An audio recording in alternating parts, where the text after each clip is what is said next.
It's a warm welcome here in our studios in Sarakunda. This is Star TV News with me, Sarah Kamara.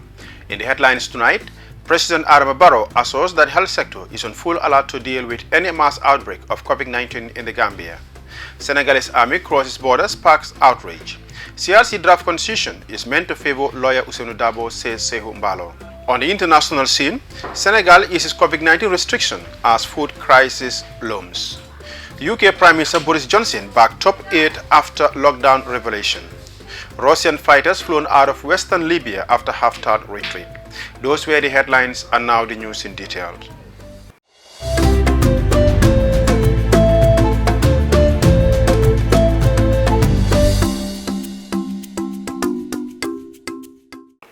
In his Muslim Eid speech, His Excellency President Mballow admitted that the health challenges confronting the country are enormous, but assures the Gambian people that the health sector is on full alert to deal with any mass outbreak of COVID-19.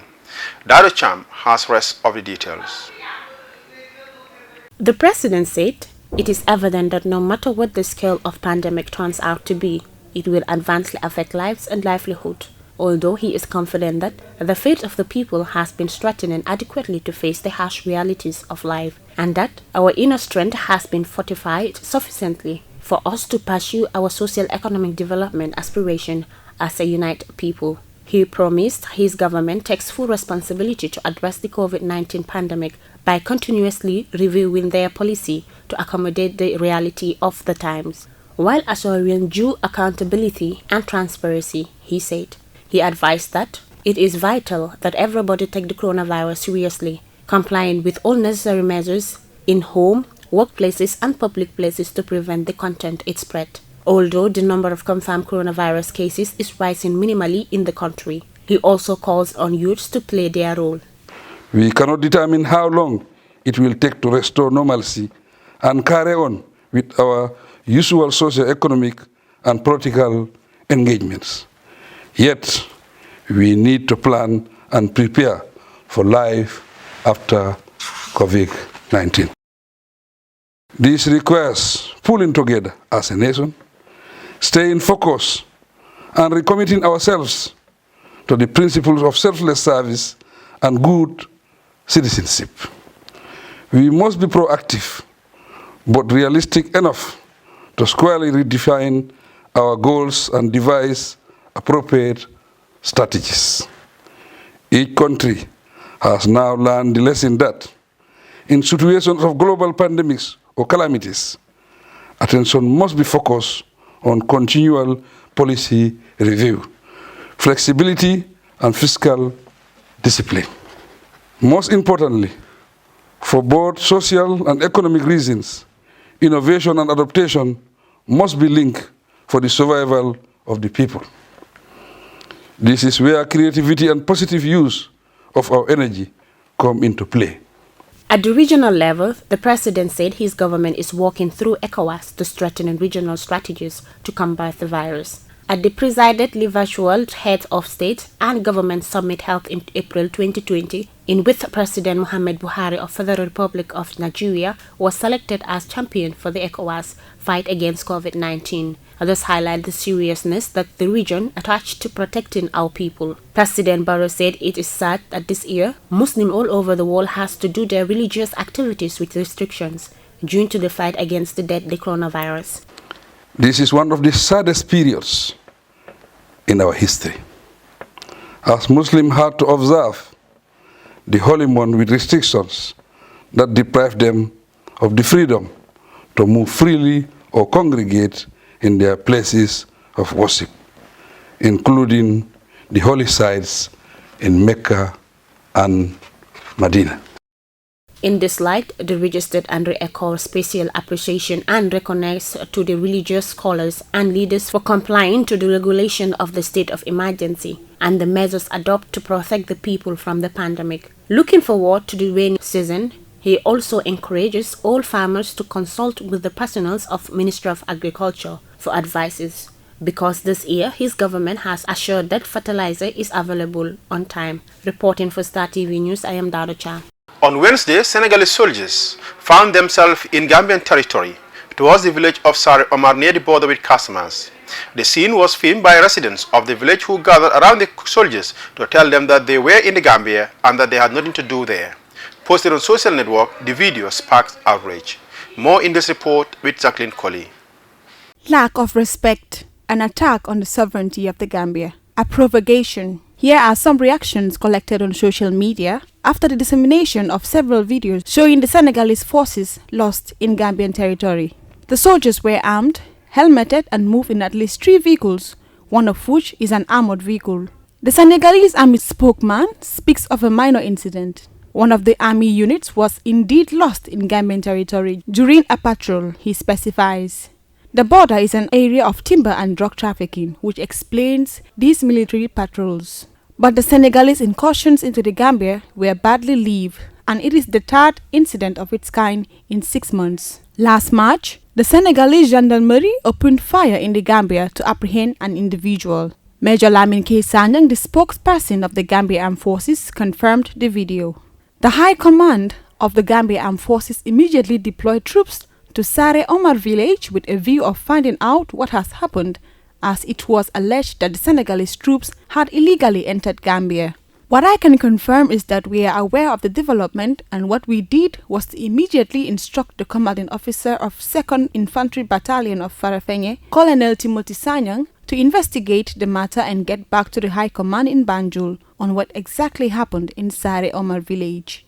The GAF spokesperson explained, what Timothy Sanyang immediately did was to send a patrol team to Sare Omar village as soon as possible. I can confirm that the patrol team did go to Sare Omar village, and we understand that there is a timber landing site in LRR.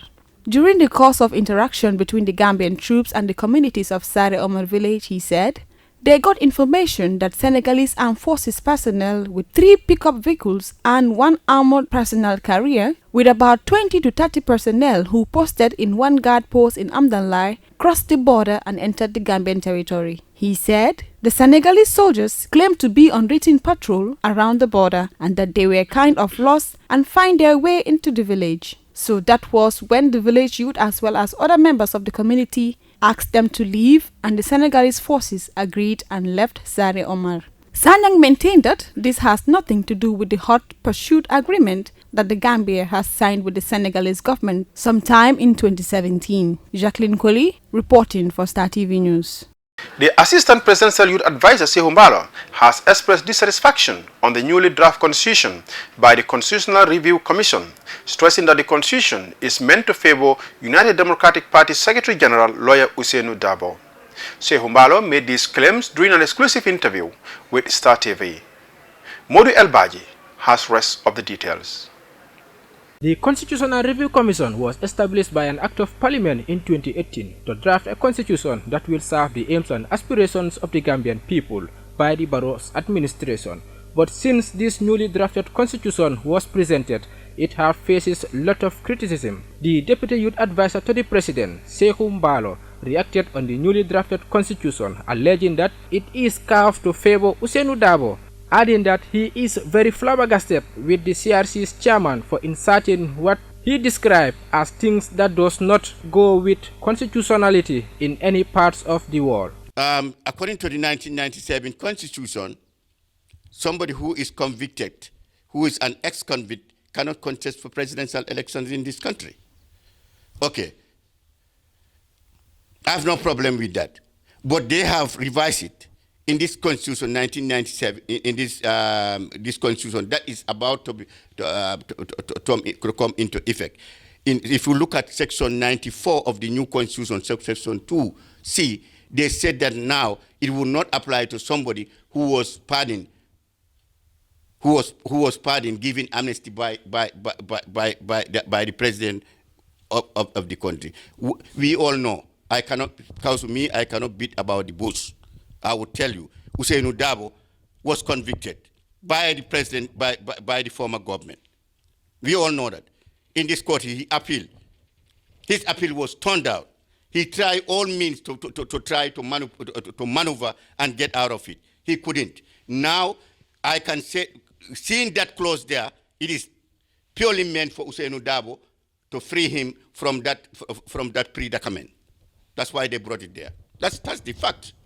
Mr. Mballow further elaborated on what he deems to be discriminatory in the newly drafted document of the Constitutional Review Commission on issues related to presidential terms. During this term now, when he was elected, starting from 2017, it was a transition period. We cannot count that because the new constitution has not come into effect. How can you count something that has not come into effect? What they did was they said now the 10-year term that is going to come into effect, which we agree, I agree, President Barrow agreed, all of them, all the opposition leaders agreed, is going to come into effect in 2017. Therefore, this term should be counted, which is very rubbish. It doesn't hold water. It's not going to happen anywhere. You cannot do that. The 10-year term is going to be effective after 2021, if President Barrow is elected. If not, anybody who is elected in 2021, that term, the 10-year term should start there. It should be effective from there. That is what we believe, and that's the Constitution. According to Mballow, President Barrow's current 5 years mandate should not be included in the drafted Constitution. He alleged that the draft Constitution had been tailor-made to hijack Barrow's constitutionally deserved mandate. The newly drafted Constitution is yet to be in effect. Moreover, we contacted CRC for comments, but they were unreachable, and we will continue to monitor this story as it's developed. Reporting for Star TV, I am Mojo Elbaji. And now news beyond our borders. The World Food Programme says the pandemic could push an additional 130 million people to the brink of starvation by the end of the year. While the number of infections is multiplying in Senegal, the government is easing restriction of movement, fearing a looming food crisis. Al Jazeera Nicholas Hake report from Sanjara in Senegal Chess region. As children, they were classmates. Job went on to MIT in the US and ran a multinational company before returning home to become the town's mayor. Val stayed in Sanjara, had several children, and opened a small stall selling peanuts. Now she's appealing to Job for help. Measures to stop the spread of coronavirus has also stopped her trade. She and her family are going hungry. Here normally food is very cheap. Here people are producing agriculture, they're producing fish is very easy. We have 15 kilometers from the sea, and this is very sad, the situation. We have never distributed any help like food in this area. Mayor Job is meeting with town elders. They're deciding which families will receive state-provided bags of rice, each making their case because there's not enough food for everyone.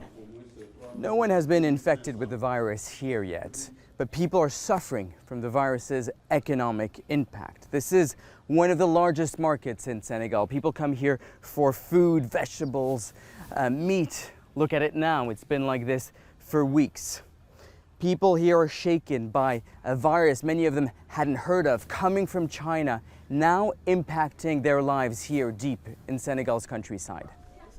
Job wanted to transform Sanjara, not into the Silicon Valley of Senegal, but into the Shenzhen of the region. Chinese investors opened fish processing factories and transformed barren fields into agricultural land for vegetables. But with borders shut, the produce is going rotten. We need to stop the virus and find solutions so we can get people back to work, because so many of us depend on farming to survive. While the number of infections are multiplying in Senegal, the government is easing restrictions on movement, fearing a looming food crisis. We need markets to reopen. It's a question of survival. There is a sense that the measures to prevent the outbreak have become a heavy burden for many in the face of hunger. Nicholas Hawk, Al Jazeera, Sanjara. The battle for Tripoli has taken another turn as Russian fighters allied with Libyan renegade commander Khalifa Haftar have retreated from the front lines.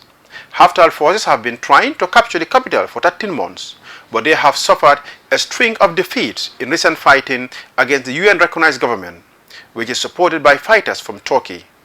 The mayor of Bani Wali confirmed the Russians left from an airbase in the town in 3 military planes. Al Jazeera Mahmoud Adel Wahid reports from Tripoli, the Libyan capital. These are the pictures Libyan media says show Russian mercenaries leaving Tripoli's front line. They were meant to shift the balance of power on the battlefield in favor of Libyan warlord Khalifa Haftar. But a series of defeats has left Haftar struggling to fulfill his ambition to take the capital from Libya's internationally recognized government. He's lost control of 3 military camps, an airbase in the west he used to launch attacks on Tripoli, and several towns. His forces are accused of planting landmines in residential areas, putting civilians at risk during the pullout. As of yesterday, we started combing the liberated area to ensure the safe return of everyone who is displaced. We are still closely monitoring the movements of the remnant militias and mercenaries who are trying to reorganize their fragmented ranks. We are fully prepared to crush them. We assure our fellow Libyans in the captured areas that we will not leave an inch of the Libyan soil and will not allow foreign mercenaries to bunker in residential areas. A leaked UN report last month suggested Haftar was backed by up to 1,200 mercenaries from Russia's Wagner Group, a private military contractor. The UAE, which backs Haftar, is believed to be bankrolling them. The Kremlin and Haftar deny they were ever there. The recent military gains by government forces have been largely possible because of Turkey's support. It has sent troops to help Tripoli against Haftar's fighters. Ankara has been calling for a political solution to the conflict and has refused to bow to any pressure by the warlord. Haftar's swift retreat on the battlefield seems to suggest that the momentum is fast shifting in his 13-month-long military campaign. Mahmoud Abdul Wahid, Al Jazeera. Ahmad Badi is a senior fellow at the Atlantic Council with the research focus on Libya. He says the departure of the Russian mercenaries is a major strategic blow for Haftar. Why they've pulled out now is subject to speculation. Obviously, you have to take into account that during the past, let's say, week, Turkey has really upgraded its aerial capabilities in Libya and has significantly weakened the strategic advantage that the Russian mercenaries provided, namely in terms of attacking aerial defense systems or Panzer systems that were Emirati supplied but Russian manufactured systems. Now, it's obvious that there is some form of backdoor deal between Turkey and Russia in terms of allowing these mercenaries to back out of Tripoli and go towards Bani Walid and towards Jufra and perhaps out of Libya. Why they did that at this juncture, I am not entirely sure, but if they hadn't withdrawn, they would have probably gotten killed. And I think that would have caused problematic dynamics between Russia and Turkey. Since late August, it's actually the Russian mercenaries that have enabled the ground offensive to not only continue, but for Haftar's troops to actually make territorial headway. So they gained ground since then because of the Russians' involvement. As soon as they pulled out, in roughly, I would say, 8 hours, Haftar lost the territory that he's gained in 8 months.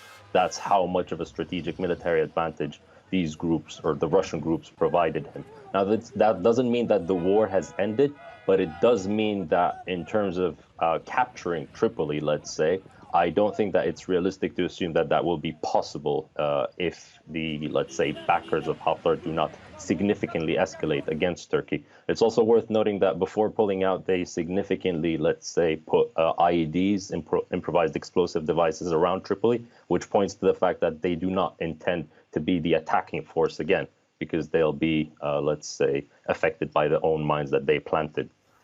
UK Prime Minister Boris Johnson has backed his chief advisor after it emerged that he allegedly breached lockdown restriction.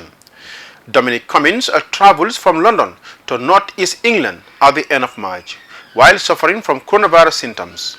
The revelation has set off a storm of criticism, with many calling on Cummings to resign. Al Jazeera Neve Baker reports from London, UK. Dominic Cummings had little to say to journalists outside his home on Sunday. It's alleged the Prime Minister's chief advisor broke lockdown rules, travelling hundreds of kilometres to Durham in northeast England to his parents' estate at the height of restrictions in March. Get 2 metres. And if things weren't awkward enough for Cummings, cue the arrival of a protest van with a reminder of Boris Johnson's address to the nation to stay at home. You must stay at home. Cummings said the trip was to ensure his 4-year-old son was looked after because his wife was suffering from coronavirus symptoms, something he would also develop. He said he remained in isolation in a separate property on his parents' estate. But eyewitnesses claim Cummings left lockdown to visit a nearby beauty spot and that he made another trip to the northeast after returning to London in April. Allegations the Prime Minister was quick to dismiss at an unscheduled appearance at the Daily Downing Street coronavirus briefing. Though there have been many other allegations about what happened when he was in self-isolation and thereafter, some of them palpably false, I believe that in every respect he has acted responsibly and legally and with integrity. Despite support from the top, Cummings faces a storm of criticism from figures in the police, health service and scientific community. Some MPs in his own party want him to quit.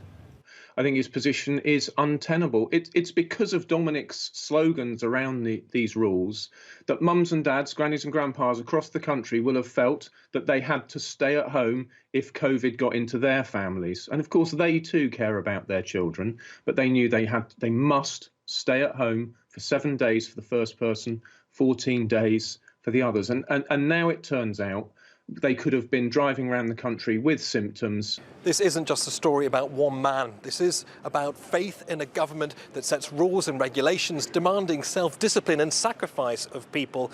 Stopping the spread of the virus is meant to be a collective endeavour. No exceptions. Dominic Cummings is one of the most divisive figures in British politics, the mastermind behind the campaign to leave the EU, who together with Boris Johnson plotted to revolutionise British politics. He's a non-elected official, but wields more power and influence than many people are comfortable with. Opposition MPs are now calling for a full inquiry into all of the allegations against Cummings, at a time when trust in government has rarely been needed more. Neve Barker, Al Jazeera, Westminster. And before we end the news, a recap of our main headlines. President Mballow assures that the health sector is on full alert to deal with any mass outbreak of COVID-19 in the Gambia. Senegalese army crosses border, spark outrage. CRC draft constitution is meant to favor lawyer Ousainou Darboe, says Saihou Mballow. On the international scene, Senegalese eases COVID-19 restriction as food crisis looms. UK Prime Minister Boris Johnson backs top 8 after lockdown revelation.